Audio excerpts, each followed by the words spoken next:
Yes, we go inside the Texans again. You heard a lot of the news earlier on Sports Sunday. We're going to dive a little bit deeper now. Chancellor and I joined by two guys as well. We see all the time out there at NRG Stadium. DJ Bieniemy, Texas beat writer for ESPN, and of course Aaron Wilson, insider for Click2Houston.com. Thanks for hanging out with us, guys. Let's get right to it. The news with Bobby Slowick, that was the big question much of the season, but definitely towards the latter part and after this game against Kansas City. DeMeco Ryans didn't waste any time. He told us he would wait a little while, but matter of days, the decision was made. They're making a change right here. That says a lot about DeMeco saying goodbye to his good friend. Absolutely. Again, getting rid of the guy that you spent 6 years with in San Francisco, who you're really tight with, that shows DeMeco's trying to get him to the next level. And whatever he has to do to get him to the next level, he's willing to do that. Right, and the pressure cooker ultimately boils over for Bobby Slowick. And you look at what happened, just didn't make a lot of adjustments, wasn't connecting enough with the players, and ultimately there wasn't a lot of support, if any, kind of a vote of no confidence within that locker room. They moved on from Bobby Slowick. And originally going into the end of the season, I thought that Bobby Slowick might be safe. I thought he might get another year coming off his first year with the team. But ultimately, as you just mentioned, he just wasn't able to make enough adjustments. And following DeMeco Ryans' comments on Monday when he said, hey, I'm not comfortable with just the divisional round of the playoffs. I want more. I had the sense that Bobby Slowick would be gone, and sure enough, we saw that on Friday. Let's take a look at some of the offensive numbers. The numbers don't lie. You look at them, the numbers are down in some key categories as well. We'll pop those up and break those down. For C.J. Stroud now, you're number 2, and here are some of them right here. Of course, the sacks jump out at you. That was the topic all along. A lot of the pass protection plans just weren't good enough from Bobby Slowick. And again, yes, sometimes the O-line needs to be better. But how many times did we see the O-line just get their butt whooped one-on-one?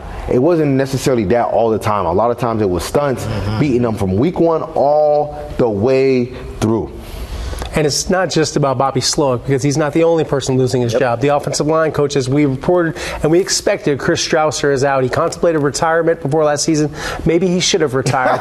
Instead, he stayed for one more year, and it's not the way that he would probably like to end his career. Let's talk about candidates now. Some names that are starting to pop out that potentially could be a landing spot here in Houston for this OC job. And we got a graphic. Now, one of these names right here, we can go and take off the list because earlier today, Clint Kubiak, the third picture you see there in that graphic, took the Seattle Seahawks job. But you see Gerard Johnson, quarterback's coach. He is rising quickly in the NFL. Chip Kelly, that connection. DeMeco Ryans has talked a lot about Chip Kelly, fresh off that national championship at Ohio State. Again, put an X over Clint Kubiak. That's not going to happen.